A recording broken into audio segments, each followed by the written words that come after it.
Hey! Tambala na! At eto na sila, ang nag-iisang masugid na tagahanga ni Nicole Yala. Chris Chuper! Kasama ang nag-iisang die-hard fan ni Chris Chuper. Nicole Yala! Mula sa Mahiwagang Burnay, ang kwento.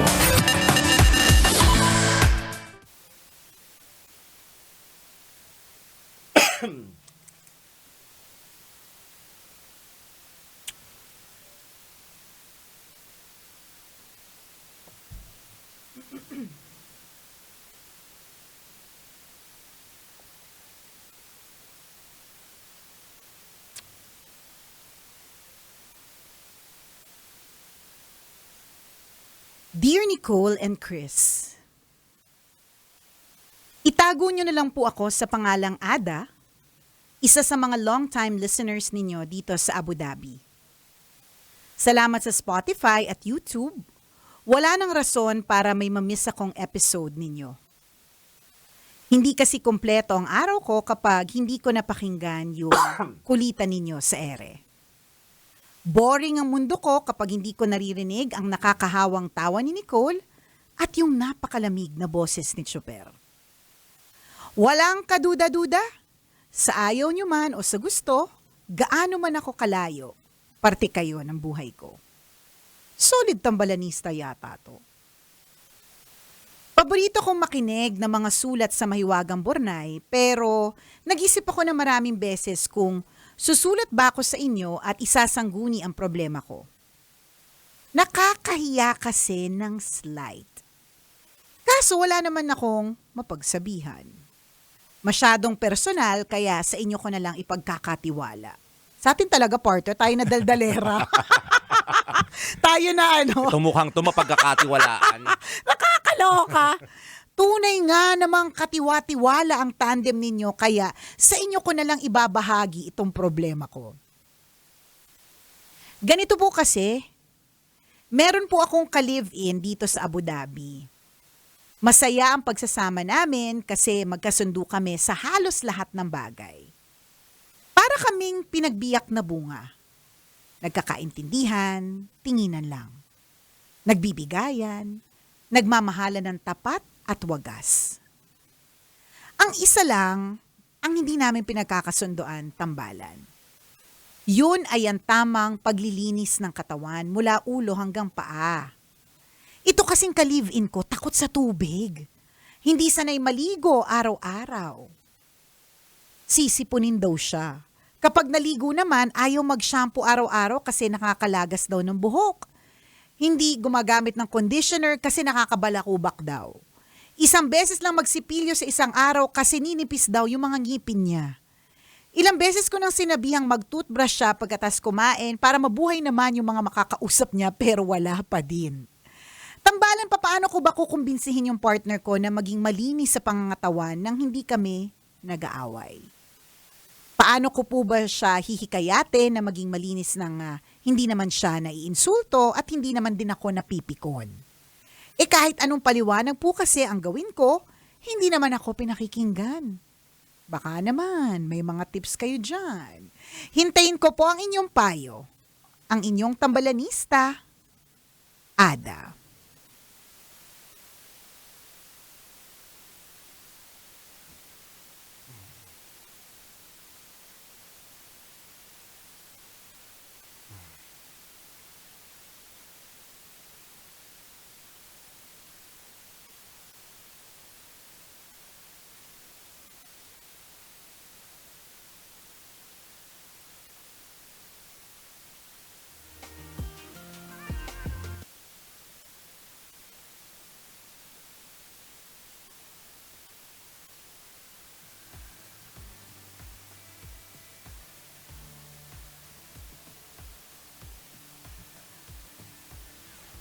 Ang tagal naming nag-iisip ni partner bilang salaula din kasi kami sa katawan. Kami nahihirapan kami. Nahihirapan kami. prosesuhin.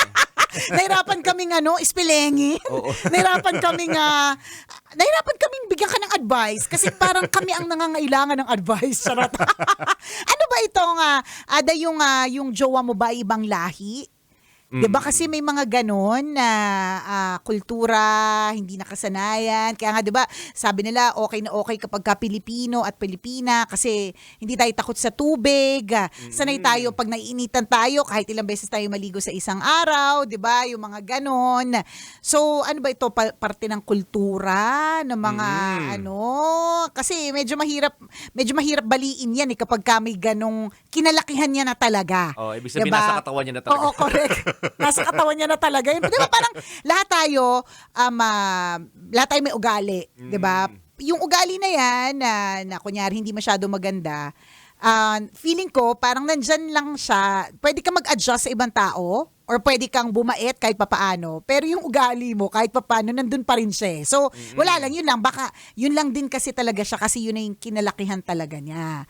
Ngayon, ewan ko yung mga anak mo partner kung nanonood sila ng yung mga episodes ng Darman. Si Darman. Basta may mga lessons yun eh. Sabi kasama ni Darna? Hindi. Pinsang malayo. Pinsang malayo ni Darna, si Darman. So parang mga lessons. So ano to, medyo pang bata siya. Pero wala lang, yun yung una kong, siguro kasi walang pasok yung mga anak ko for the past 2 days. So yun yung mga pinapanood namin sa bahay. So kaya siguro yun yung narating sa utak ko. So ang eksena dito partner, parang ang ginagawa para minsan matuto ng lesson ang isang bata, katulad ng isa, lagi siyang nagsisinungaling, parang ganun. So, tungkol sa, kunyari may sakit siya para makaiwas sa exam, makaiwas sa mga test, makaiwas sa klase, ganun. Tapos isang araw, parang nung natutulog siya, pagising niya, nasa hospital bed na talaga siya. So, parang prank siya. Parang ganun. So, yun yung mga naisip ko, i-prank yung jowa mo. Na kunyari, pag nagsasalita siya, namatay yung kausap. Di naman kaya. Biglang nangisay. Oo, biglang nangisay. So, kailangan dito kukuha ka ng mga magagaling na mga actor at actresses. Huwag tayo dun sa mga malalaman na it's a prank. Diba? Charot. Diba? Uy, pero minsan effective yun. Uy, kaya Kasi may napanood akong ganun eh. Oo. Yung, ewan ko kung totoo din naman, pero sabi nung caption, alam mo na kung paniwalain eh. Sa mga pinapanood natin. Ikaw talaga parte yung ikaw talaga yung mabubudol eh. Yung madaling mas-scam eh. Yan, kasi yung anak nila, magiinom talaga. Ayaw talagang tumigil sa pag-inom ng alak kahit ilang beses ng pagsabihan. So minsan nalasing yung anak nila, asing talagang lupay-pay pag nalasing eh. Ganun gapangan ang dating. Ibig sabihin talagang hindi na nag-uuwi ng panlakad sa sobrang kalasingan. Yan. So pinarank nung pamilya. Ang ginawa, sinilid sa ataol yung anak nila. Habang natutulog nung lasing. Habang lasing. Totoo yan. Hindi nga natin alam kung totoo yun it's a prank eh. Pero nakalagay doon na prank to ng family para magtino yung anak nilang maglalasing. So ang ginawa nila, nilagay sa ataol. Yan. Tapos syempre may mga actors and actress din Yan. na acting, mga kapamilya, kinutsaba. Yan. Kunyari, nasa lamay tayo. Correct. Umiiyak lahat. Ganyan. Lahat nag-emote, ganyan. So ngayon, natanggal yung amats ng anak habang nasa ataol. Nagising. Pagdilit ng mata niya, nasaan ako? Tapos bumangon siya ng dahan-dahan. Doon sa ataol. Yan. Natulala siya. Siyempre, gulat siya. Tapos yung mga kamag-anak niya, nakatingin Nag-iiyakan. may nag-iiyak, may mga nakatingin lang sa ataol. So, nag-worry na siya mismo. Kasi parang hindi rin siya pinapansin ng nanay niya tsaka tatay niya. So, siguro, pinaprocess ng brain niya, siguro kaluluwa na lang ako, kaya wala nag-react na bumangon ako sa ataol. Namatay na ba talaga ako kay inom? Parang gano'n. Yan. Tapos bumangon siya sa ataol, bumaba ng floor. Sabi niya, Ma, yan. Kinukulit-kulit niya yung mama niya. Kasi mama walang reaksyon na parang wala nakikita. Yan. Ang ending, ang ending, sinampal nung tatay. Correct. Para matauhan, para diba? matauhan na walang hayaan ka anak ka, magiinom ka at matadala ka pa ba? Diba? Hindi na natin napanood yung susunod partner. Kasi susunod ba? ang ending talaga nun partner, nag-inom sila ulit. Kasi to celebrate na buhay pala talaga siya. So wala pala, hindi pala nag-work. Lalo pala naging matindi. Andito pala ang pamilya ko no matter what. Oo, di ba? Hindi, tsaka hindi pala ako patay. It's time to celebrate. Di ba? Hindi, pero parang ganon. Parang ganyan na Oh, there has malay to mo, be, effective. oo, Oo. parang there has to be somebody else. Kung ikaw parang, sabi mo nga, nakailang beses ka ng sabi, nakailang beses ka ng tanong, nakailang beses ka ng, on your part, and ginawa mo naman yung part mo. So, ang sinasabi lang namin dito, parang suggestion lang yun na i-prank or sorry, nakakababo po yun kasi ulan eh. Kaya sobrang hangin. Tsaka nahihirapan nga kami bilang sa laula din kami sa mga katawan namin. Ang hirap pagproseso, nakakalurke, di ba? So, ang eksena, mga gano'n na mga kunwari, may doktor na lalapit, mag-explain ng mga possible skin disease problems pag hindi naliligo. Yung mga gano'n ba? Or, not necessarily prank, or meron ka talaga makakausap na doktor na pwedeng makapagpaliwanag. Baka, yung mga gano'n, yung parang mga proper hygiene, kinamelatic, gano'n. Yung mga ganong tsuva, kung sa tingin mo, on your part, you've done your best, or na sa pagpapaalala at pagsasabi at pag-express.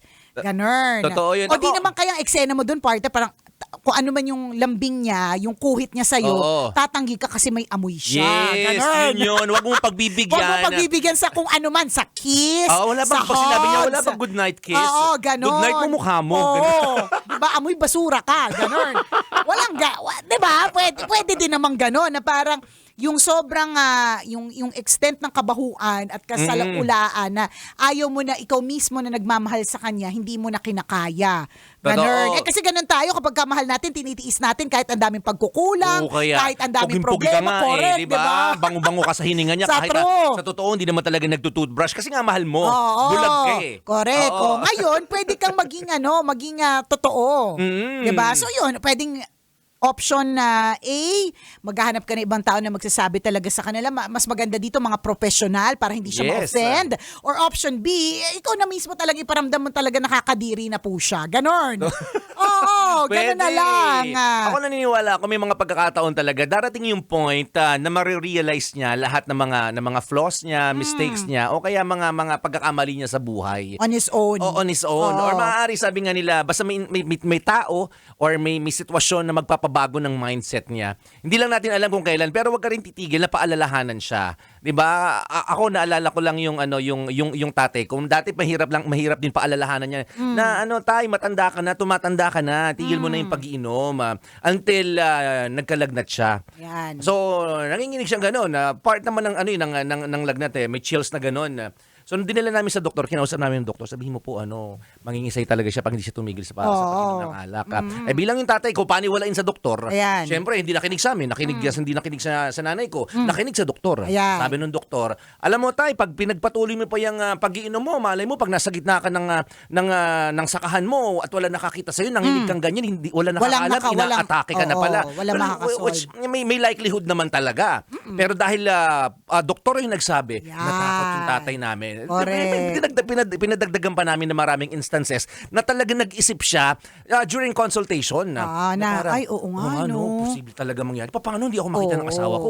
Paano ko walang makakita sa akin tapos Correct. kabayo lang yung nakakita sa akin? Oo, tapos nakatingin lang siya, tapos wala naman siya Oo, magawa kasi hindi naman siya makapagsalita, di ba?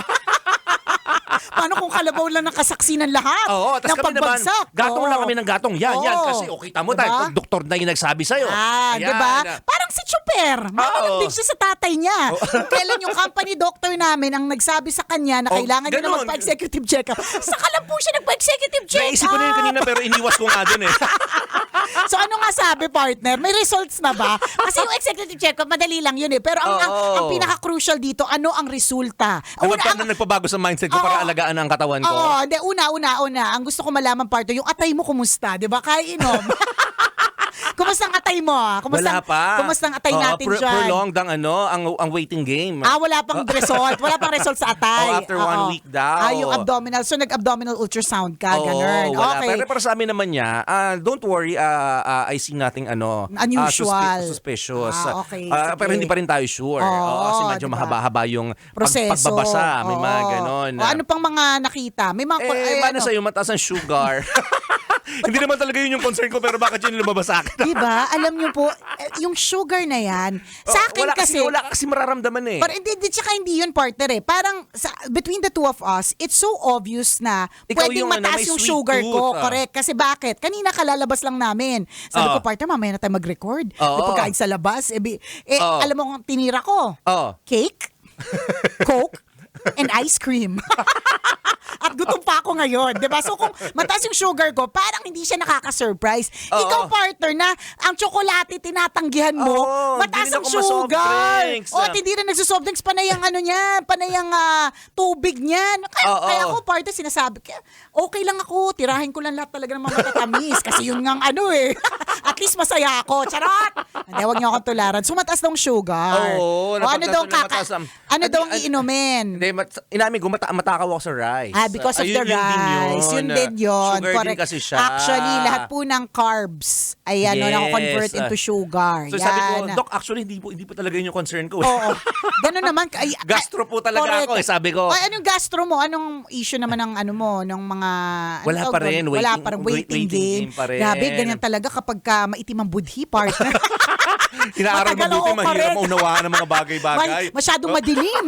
Hindi ka agad lalabas sa mga resulta ng check-up, Oo, 'di ba? pero So may yung fatty liver, cholesterol. Oo nga, yun nga. Sabi ko, May mga ganon. May ganyan po pala ako, hindi ko alam. Yan, kasi nga edad, it comes with the Oo, age. may ganun pala. Oo. At nakipag-usap ako sa mga kaidaran ko. Na doon ganun ako na. nakarelate. Yan na, Yun sila yung mga ganon. tao na kapagbago sa akin na Correct.